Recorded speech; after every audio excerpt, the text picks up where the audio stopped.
Chapter number 7 के लिए NCERT. ठीक है, एनसीईआरटी के यहाँ पे एग्जांपल्स भी हैं एंड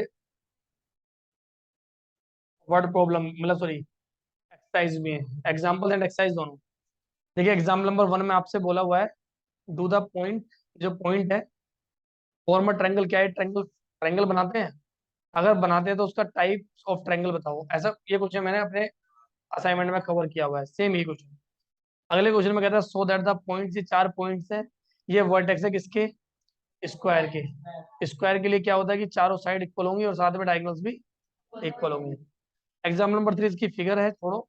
आसिमा भारती और कमे कमेला कमेला कमेला कैमेला जो भी है, आर सीटेड एट, इन तीनों पॉइंट पे बैठे हुए हैं। Do you think they are seated in a line. अब आपको देखना है कि क्या ये तीनों एक लाइन में है। तो एक तीनों पॉइंट्स एक लाइन में कब होते हैं, जब वो कोलिनियर होते हैं। तो यहाँ एक पॉइंट ए है, एक पॉइंट बी, एक सी। अगर इन दोनों का सम ए बी और बी सी का सम ए सी के बराबर आता है तो एक लाइन बनेगी, अदरवाइज वो एक लाइन नहीं बनेगी। तो आपको रीजन बताना है अपने आंसर का। आप कहते हो ये तीनों एक लाइन में है या तीनों लाइन में नहीं है। तो तीनों अगर दो का सम तीसरे के बराबर आ रहा है तो वो लाइन में है, अगर दो का सम तीसरे के बराबर नहीं आ रहा तो वो लाइन में नहीं है। एग्जाम्पल नंबर 4 कहता है एक relation, find relation between x and y. अगर ये एक्स वाई इन दोनों पॉइंटों से इक्विडिस्टेंट है, तो ऐसे क्वेश्चन हमने किए थे। एक पॉइंट है, ये दोनों ए हो गया, एक बी हो गया, ये पी पॉइंट हो गया, तो A P is equal to B P. और उसके बाद आप एक्स और वाई की वैल्यू फाइंड कर लेंगे। इसके बाद एग्जाम्पल नंबर 5, इसमें कहता है आपसे find a point on y axis पे एक पॉइंट बताओ जो क्या है इक्विडिस्टेंट हो दोनों से। तो एक पॉइंट होगा जो वाई एक्सिस पे जो पॉइंट होगा वो होगा 0 वाई, और जो दोनों से क्या हो इक्विडिस्टेंट हो, तो अगेन यहाँ पे वाई की वैल्यू आ जाएगी। ऐसे क्वेश्चन भी हमारे असाइनमेंट में थे। Question number 1, find the distance between the point. इन दोनों पॉइंट के बीच की डिस्टेंस, डिस्टेंस फॉर्म लगाओगे। Question number 2, find the distance. आपको डिस्टेंस फाइंड करनी बिटवीन, ये इसको आगे पढ़ो मत ना, यानी 0 0 36 एंड 15, ये कोऑर्डिनेट है, इनके बीच की आपको डिस्टेंस फाइंड करनी है। क्वेश्चन नंबर 3, डिटरमाइन, आपको if the points are collinear, determine if the points, ठीक है ना। वैसे इज द होना चाहिए ना, is the points are collinear. तो ये पॉइंट्स कोलिनियर है या नहीं है, तो हमें ये चेक करना। वही देखो जैसे मैंने अभी 2 मिनट पहले आपको बताया कि पॉइंट्स कोलिनियर कब होते हैं, जब तीनों एक स्ट्रेट लाइन में होते हैं। यानी दो का सम अगर तीसरे के बराबर, कोई भी दो का सम अगर तीसरे के बराबर है तो वो कोलिनियर है, अदरवाइज वो कोलिनियर। क्वेश्चन नंबर 4, चेक करना कि क्या तीनों पॉइंट ये एक आइसोसेलेस ट्रायंगल के वर्टेक्स है। आइसोसेलेस ट्रायंगल वो होता है जिसमें दो साइड इक्वल होती हैं। तो आप तीनों साइड निकालोगे, एक ये हो गया ए, ये हो गया बी, ये हो गया c, a b b c a c, a b b c और ए सी, तीनों निकालोगे, देखोगे अगर दो का सम, सॉरी, दो दो सेम आ रही है तो वो आइसोसेलेस है, अदरवाइज वो आइसोसेलेस नहीं है। क्वेश्चन नंबर 5, ये 3 है कि तीनों देखो जरा, ये 4 फ्रेंड्स है ना, ये देखो इन पॉइंट्स पे बैठे हुए हैं अलग अलग। आप इनको देख सकते हो, ये एक्स एक्सिस है, ये वाई एक्सिस है, इसके कोऑर्डिनेट क्या होंगे, ए के बी के सी के डी के कोऑर्डिनेट्स क्या होंगे। फिर आपसे पूछ रहा है कि क्या ये ए बी सी डी एक स्क्वायर है। देखो चंपा, इनके बीच में आपस में बातचीत हो रही है। तो चंपा आस्क चमेली की भैया क्या तुम्हें लगता है कि एबीसीडी स्क्वायर है। चमेली कहती नहीं, स्क्वायर नहीं है। डिस्टेंस फॉर्मूले से बताओ कौन सही है, चंपा सही है कि चमेली सही है। तो अब चंपा सही है चमेली सही है, उसके लिए हम देखेंगे कि भैया इनकी चारों साइड फाइंड कर लेंगे। तो उसके बाद डायगोनल्स निकालेंगे, अगर आ गया तो है और नहीं तो नहीं है। चंपा सही और चमेली सही देख लेंगे कौन है। क्वेश्चन नंबर 6 आपसे कहता है कि क्वाड्रिलेटर बना हुआ है और आपको बताना है कि कौन सा क्वाड्रिलेटर बन रहा है। क्वेश्चन मैंने सेम अपने असाइनमेंट में लिखा हुआ था। Find the point on x axis जो इन दोनों से इक्विडिस्टेंट हो। तो एक्स एक्सिस पे पॉइंट एक्स जीरो हो गया, ये ए एंड बी दोनों से इक्विडिस्टेंट हो, A P equal to B P हमने लिया था, और एक्स की वैल्यू आ जाएगी। सेम क्वेश्चन नंबर 8 है, वाई की वैल्यू फाइंड करो अगर इन दोनों के बीच की डिस्टेंस कितनी है। तो इन दोनों की डिस्टेंस 10 यूनिट से, अगर सबको ध्यान हो तो मैंने ऐसा क्वेश्चन, क्वेश्चन नंबर 9 भी 10 भी, ये सब क्वेश्चन हमारे असाइनमेंट के अंदर आपको देखने के लिए मिल जाएंगे। एग्जाम्पल नंबर 6, इसमें आपसे क्या कहता है, find the value coordinate of the point which divides the line segment joining the point 3:1, यानी m1 m2 का रेशो दे रखा है 3:1। आपको दोनों पॉइंट दे दिए थे, एक स्ट्रेट लाइन ले लेते हैं। यहाँ पर एक पॉइंट हो गया है 3:1 में डिवाइड कर रहा है, तो इस पॉइंट का कोऑर्डिनेट तो हम फाइंड कर ही सकते हैं सेक्शन फॉर्म लगा करके। इनवर्ट रेशो, जैसी रेशो बोला k:1, ये पॉइंट डिवाइड करता है इन दोनों लाइन को। Find the coordinates of the point of trisection, point of trisection बताने हैं, तो यानी एक लाइन ये ए बी हो गए, तो दो पॉइंट हो गए, एक ये हो गया एक ये हो गया, ये P ये Q, 1 1 1, रेशो क्या आ रहा है 1 1 1 रेशो आएगा। एक बार P पॉइंट, ये तो मैंने आपको लास्ट क्लास में P पॉइंट पर रेशो हो जाएगा 1:2 एंड Q पॉइंट पर हो जाएगा 2:2। फाइंड द रेशो, आपको रेशो फाइंड करने हैं, यानी k:1 इन विच वाई एक्सिस है, तो बेटा पॉइंट बदलेगा 0 y और रेशो हो गया k:1। Also find the point of intersection, यानी आपको y की वैल्यू भी फाइंड करनी है। पहले हम सिर्फ रेशो फाइंड करेंगे, रेशो फाइंड करने के लिए हम x मान लेंगे क्योंकि x पे क्या है 0, और फिर हम y को भी फाइंड कर लेंगे जो भी k की। लास्ट क्लास में ऐसे क्वेश्चन मैंने कराए थे। एग्जाम्पल नंबर 10, ये चारों point are the vertices of a parallelogram taken into order, find the value of p। ये क्वेश्चन क्या, जरा इसके बारे में बात कर लेते हैं। पैरेललोग्राम के, ये आपको फिगर बताइए, पैरेललोग्राम है, पैरेललोग्राम के कोऑर्डिनेट दे रखे हैं चारों, और टेकन इनटू ऑर्डर क्या क्या है 6 1 और एनसीईआरटी ओपन नहीं कर रही किसी ने भी, 9 4 P3।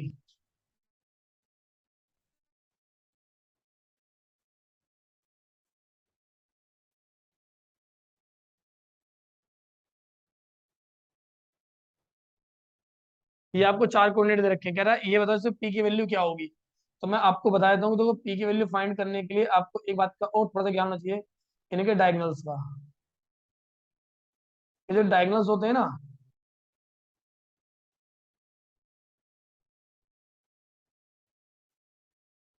वो बाइसेक्ट करते हैं एक दूसरे को। डायगोनल्स जो होते हैं, मेरा बैग उठा के उतर देगा, मेरा बैग ना गिरे बस, संभाल कर। तो देखिए, वी नो दैट, हम सब जानते हैं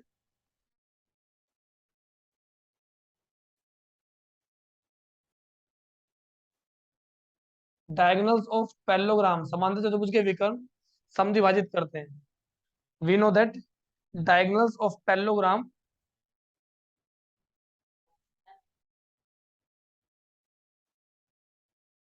ईच अदर, एक दूसरे को क्या करते हैं बाइसेक्ट करते हैं। हम सब जानते हैं, या हम जानते हैं कि समांतर चतुर्भुज के विकर्ण समद्विभाजित करते हैं। तो जो ओ है ना, ओ, ये क्या हो जाएगा मिड पॉइंट हो जाएगा। इसलिए देखो बड़ा ध्यान देना जरा, mid point of DB is equal to mid point of AC का मिड पॉइंट और डीबी का मिड पॉइंट, दोनों क्या होंगे सेम होंगे। जरा डीबी का मिड पॉइंट देखो तो 8 + P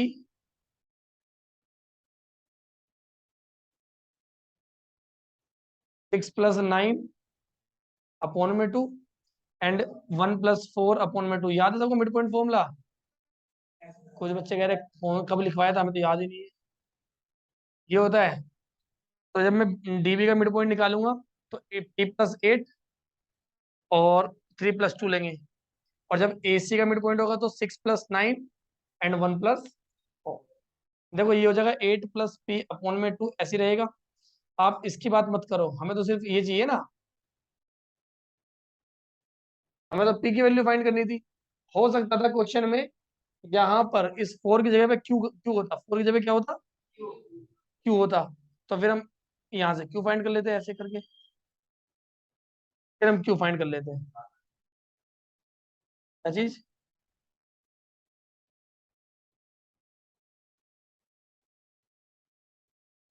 अब पी की वैल्यू आ जाएगी, टू से टू कैंसिल, और 8 इधर आके हो जाएगा माइनस।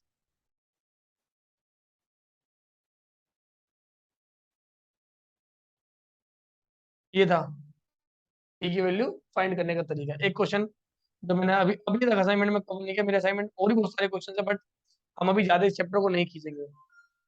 एग्जाम टाइम में इनको बहुत सारे जो ऐसे ऐसे क्वेश्चन है ना, हम उन सबको क्या करेंगे, रिवीजन में कवर करेंगे। अभी इन सबको हम रिवीजन के लिए, हाँ छोड़ दे, रिवीजन के लिए कुछ डिफरेंट डिफरेंट क्वेश्चन हमें। प्रीति, अनस का मैसेज है ना, अनस से बात करो। हाँ।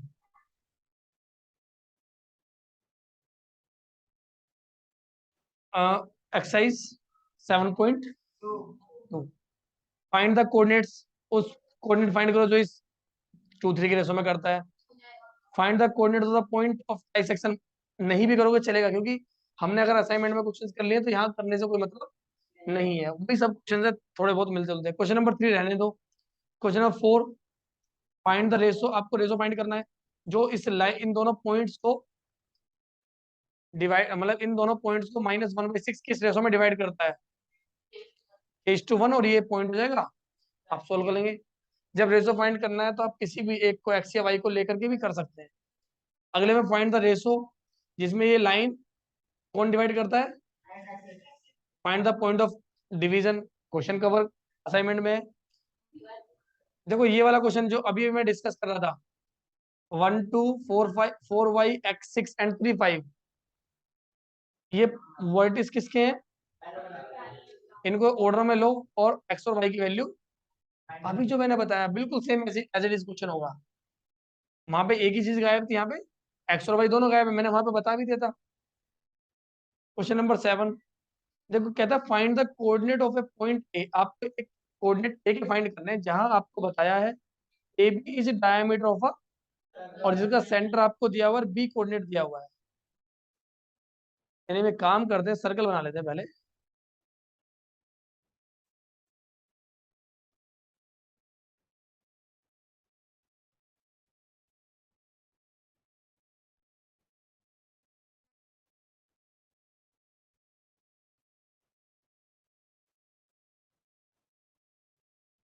एक सेलेक्ट नहीं हो रहा।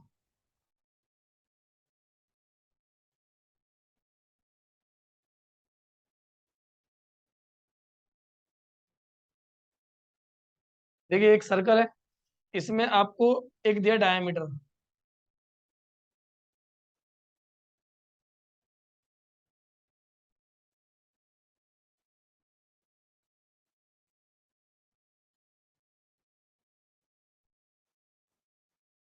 और ओ, ओ क्या है इसका, सेंटर। ओ के कोऑर्डिनेट शायद आपको दिए कितने, 2 - 3,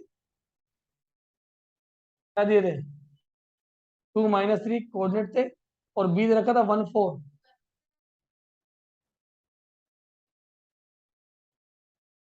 आप सबको पता हो ये ओ ए और ओ बी इक्वल होते हैं, क्योंकि रेडियस है दोनों।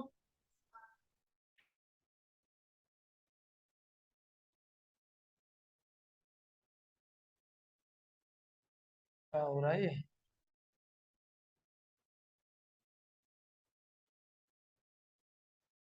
देखिए यहाँ ए बी डायमीटर है,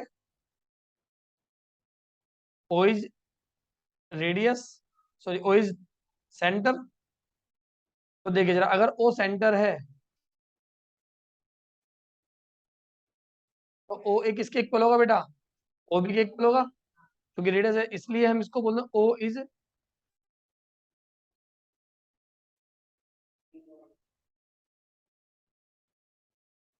ऑफ ए बी। ओ क्या है, ए बी का मिड पॉइंट हो गया। अच्छा, ए बी के जो कोऑर्डिनेट है ना, उनको आप एक्स पे लेट कर लो। लेट किया हमने ए को एक्स वाई। तो बेटा जो हम कोऑर्डिनेट निकालते हैं, मिड पॉइंट फॉर्मूला अगर मैं लगाऊं, मैं मिड पॉइंट फॉर्म लगा रहा हूँ।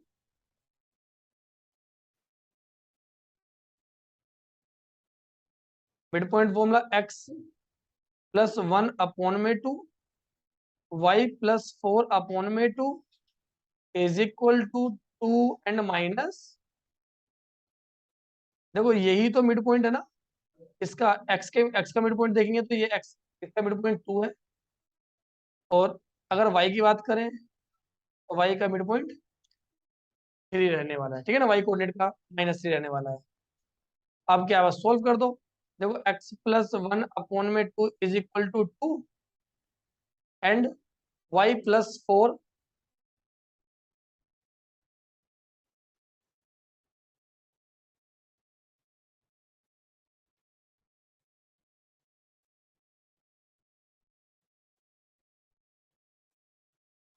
And y plus 4/2 is equal to minus, बेटा सोल्व करेंगे इसको, x plus 1 is equal to 4, x की वैल्यू कितनी आ गई 3, and y plus 4 is equal to minus, and y की वैल्यू आ गई -10। तो कोऑर्डिनेट क्या हो गए, यानी जो a के कोऑर्डिनेट है, कोऑर्डिनेट ऑफ ए के निर्देशांक 3 -10 है, कोऑर्डिनेट ऑफ ए इज,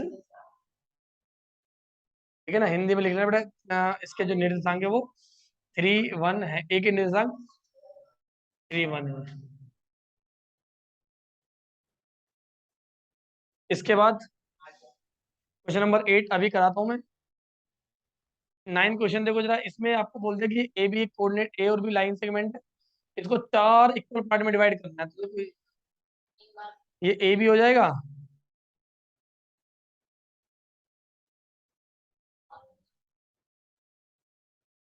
तब 1 1 हो जाएंगे, क्यू तो मिड पॉइंट जाएगा, क्यू तो मिड पॉइंट से भी निकाल सकते हो, और इसका मिड पॉइंट पी ले सकते हो ए और क्यू का, और क्यू एंड बी का मिड पॉइंट आर ले सकते हो, चाहे तो आप मिड पॉइंट फॉर्म लगा लो या आप एक्सल फॉर्म लगा लो, लेकिन लिखना पड़ेगा आपको, A is mid point of A Q, पहले आप क्यू निकालो, Q is mid point of A B, जब क्यू निकल जाए फिर आप बोलोगे कि P is the mid point of A Q, तो फिर आप पी निकाल लेना, फिर उसके बाद R is the mid point of Q B Q, फिर आप मिड पॉइंट फॉर्म में से निकालना, तो जो भी आपको फॉर्म लगाना है वो आप लगा लेना। हाँ असाइनमेंट में है, find the area of rhombus, अच्छा रोम्बस का एरिया कैसे निकालना है इसकी बात करेंगे अब जरा। एरिया ऑफ रोम्बस का एक तरीका होता है 1/2, ये मैंने बताया था क्या, इसको मैंने शायद मैंने मैंने अपने असाइनमेंट की 7.1 एक्सरसाइज में कवर कर लिया है। हाँ, तो ये क्वेश्चन हमने वहां पे कवर कर लिया था, ये एक्चुअल में इस एक्सरसाइज का है ही नहीं, ये तो एनसीईआरटी ने इसको गलत इस एक्सरसाइज में लिखा हुआ है, ये क्वेश्चन 7.1 एक्सरसाइज में बेस्ड है। अब एक क्वेश्चन बचता है ये वाला, क्वेश्चन नंबर 8, ठीक है। चलिए मैं यहाँ पर कुछ क्वेश्चन एडजस्ट नहीं कर पाया हूँ, इसके बाद जो एरिया वाले क्वेश्चन है ना, ये 7.3, ये आउट ऑफ सिलेबस है, हमारे सिलेबस में नहीं है। अगर आप देखना चाहो 7.4 एक्सरसाइज, तो 7.4 में अरे ऑप्शनल भले ही हो, एग्जाम में क्वेश्चन आते हैं, देखो ये determine the ratio, ratio determine करो, जब ये लाइन डिवाइड करते लाइन सेगमेंट को, ये मैंने कल ही आपको ऐसे लाइन पर बेस्ड क्वेश्चन कराए थे। अभी ये क्वेश्चन बेसिक वालों के लिए नहीं है, हाँ जिनकी बेसिक मैथ है उनके लिए नहीं है, जिनकी स्टैंडर्ड मैथ है उनके लिए कुछ क्वेश्चन है। एनसीईआरटी को हम अभी यहीं रोकते हैं, मतलब इतना ही था, और अब मेरे असाइनमेंट में कुछ क्वेश्चन देख लो, कुछ और भी क्वेश्चन अभी असाइनमेंट में बचे हुए हैं, अभी देखते हैं जरा, कुछ क्वेश्चंस है मेरे असाइनमेंट में भी जिसको मैंने अभी तक एडजस्ट नहीं किया है, थोड़ा टाइम लग रहा है भाई एडजस्ट करने में। मैं बस वो जो क्वेश्चन है ना, मैं उन क्वेश्चंस को यहाँ से उठा लेता हूँ कराने के लिए, ये सारे क्वेश्चंस आपके खुद की प्रैक्टिस के लिए हैं, ये 7.3 मैंने करा दी ना, हाँ ये क्वेश्चन फॉर प्रैक्टिस, ये सारे आपकी खुद की प्रैक्टिस के लिए हैं। ऐप पे अपलोड कर दूँ, हाँ इसको यार एडजस्ट करना है, इसलिए मैंने अभी तक अपलोड नहीं किया है। ये कुछ क्वेश्चन थे, एंड ये वाले क्वेश्चन 5 और के 3 पार्ट है। अच्छा देखो जरा, मैं इन क्वेश्चन को आपको करवाता हूँ, देखो जरा, ये मेरे असाइनमेंट में भी ऐसे क्वेश्चन है, 3 क्वेश्चन है, क्वेश्चन नंबर 4, 4 का फर्स्ट, 4 का सेकंड, 4 का थर्ड, ये सारे इसी पर बेस्ड है, पता नहीं कैसे हुआ ऐसा। अच्छा वो लिखने की वजह, नहीं नहीं क्या चीज, नहीं बेटा 1 2 गायब नहीं, ये क्वेश्चन एडजस्ट हो रहे हैं कि उसके हिसाब से जैसे आपको करने में आसानी हो। चलिए बस अभी इतनी क्वेश्चन है, इनको हम बाद में करते रहेंगे, मैं आपको ये वाले क्वेश्चन करा देता हूँ, ये सिर्फ जो रेसो वाले हैं।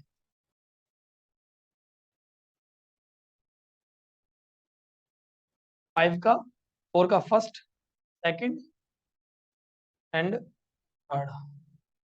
ये रहा। फर्स्ट में आपको देखो क्या कहता है, if P divide the join of, P एक पॉइंट है जो डिवाइड करता है join of A and B such that A P upon में 3/7, ऐसा कुछ है। इस क्वेश्चन को हम यहाँ से उठा लेते हैं।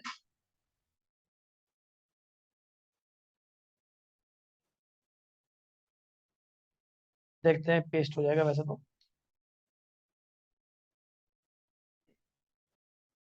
देखिए क्वेश्चन शायद बहुत छोटा नजर आ रहा हो, ये दिख रहा है। इसको शायद मैं वही देखूँ कि शायद बड़ा हो भी पाएगा कि नहीं हो पाएगा। मुझे लगता नहीं कि इसका कुछ बड़े होने का ऑप्शन होगा। हाँ, चलिए मैं एक बार सिर्फ क्वेश्चन दिखाने के लिए इसको जूम कर देता हूँ, जूम इन कर देता हूँ ना। चलिए ये लो, अब सबको दिख रहा है। कहता है if P divides the join of A and B such that, ऐसा कुछ दिया है, find the coordinate of P. P ये कोऑर्डिनेट आपको फाइंड करने हैं। मैं इसकी पहले फिगर ड्रॉ करता हूँ ताकि क्वेश्चन समझना हमारे लिए आसान हो। ये एक लाइन सेगमेंट है, join of A and B इसने बोला है। जरा ए के कोऑर्डिनेट क्या है, -2, एंड बी के कोऑर्डिनेट क्या है, 2। यहाँ पर एक पॉइंट है बेटा पी, जो इस लाइन सेगमेंट को डिवाइड करता है 3/7। इसका मतलब क्या है, देखो इसका मतलब ये है A P A B is equal to 3:7। A P is to A B is equal to 3:7। देखिए एपी का ये है, और देखो रेशो एक्चुअल में क्या होना है था, हमारे लिए रेशो चाहिए होता एपी इज टू बीपी, लेकिन क्वेश्चन ने एपी का रेशो किसका निकाल दिया है, एबी के साथ। यही क्वेश्चन बुक में पता कैसे है, देखो बुक में कुछ ये क्वेश्चन ऐसे, AP is equal to 3/7 A B, NCERT का क्वेश्चन है ये, जो मैं देखो छोड़ करके आया हूँ। ये रहा, आप कहाँ था क्वेश्चन, ये 7.2 का। देखो ये रहा क्वेश्चन, सेम क्वेश्चन है, एपी इज इक्वल टू 3/7, ये ना। हम इसको अगर इस एबी को इसके अपोन में लेकर जाएंगे तो ये ऐसे ही बन जाएगा। लेकिन दिक्कत बेटा यही आ रही है कि देखो ये एपी और एबी का रेशो दे रखा है, जबकि हमें चाहिए था एपी और, तो कुछ टीचर्स एंड कुछ बच्चे ये बोल रहे हैं कि देखो इसको 3 मान लेते हैं, इसको पूरे को 7। अगर ये पूरा 7 है तो इधर कितना बच रहा होगा, 4 बच रहा होगा, तो रेशो देखो 3:4 आ गया। एंड ये सही भी है, ये सही भी है, बट मेथड रॉन्ग। इस मेथड से हमने इसको 3:4 नहीं बनाना है। जल्दबाजी में टाइम आपके पास कम है, आप 3:4 बना देना सीधे, जो मैंने आपको बताया कि भाई ये यहाँ से यहाँ तक का 3 है, ये यहाँ से यहाँ तक 3, यहाँ से यहाँ तक 7 हो रहा है, तो इधर कितना बच रहा होगा, 4 बच रहा होगा, क्योंकि 3 और 4 दोनों का सम 7 ही होता है। लेकिन ये मेथड थोड़ा सा गलत है। ये सही कैसे होगा, तो इसे पता कैसे चलेगा कि सही करना है। देखो मैं क्वेश्चन को सॉर्ट कर दे रहा हूँ, सॉरी जूम आउट कर रहा हूँ। है, नहीं नहीं ऐसे नहीं लिखना है, अभी और भी क्वेश्चन करना है पूरा क्वेश्चन। इससे गलत मतलब इस तरीके से सोल्व कर सकते हैं। जल्दबाजी में है तो आपका टीचर होता था आधा एक नंबर काटे, क्योंकि आगे का पार्ट आपका बिल्कुल सही होगा। बस आपने रेशो 3:4 जो लिखा है वो आपका कॉन्सेप्ट गलत था। इसका सही कॉन्सेप्ट क्या, मैं आपको निकाल के बता दूं कि इसको फाइंड आउट कैसे करेंगे 3:4। देखिए क्वेश्चन आपको दिया है, जो आपको रेशो दिया ए पी अपॉन में A B is equal to 3/7। हम चाहें तो एपी, जो ये ए बी है ना, A B A B, A B को बेटा हम क्या लिख सकते हैं,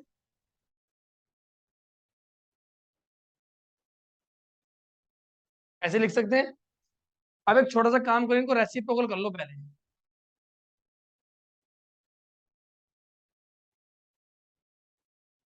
रेसिप्रोकल मतलब व्युत्क्रम करना है इनका। अब एक काम को, जो ए पी है ना, इस जो अपोन में ए पी है, इसको दोनों के लिए अलग अलग कर लो। दोनों के लिए क्या करना है बेटा, अलग अलग। और यहाँ पर साइन किसका आ जाएगा बीच में, प्लस का। इस एपी से एपी क्या हो जाएगा, अगले स्टेप में मैं बीपी अपॉन में AP is equal to 7/3 minus, ऐसा कर सकता हूँ, +1 इधर क्या हो जाएगा, -1। अब बीपी अपॉन में एपी इज इक्वल टू,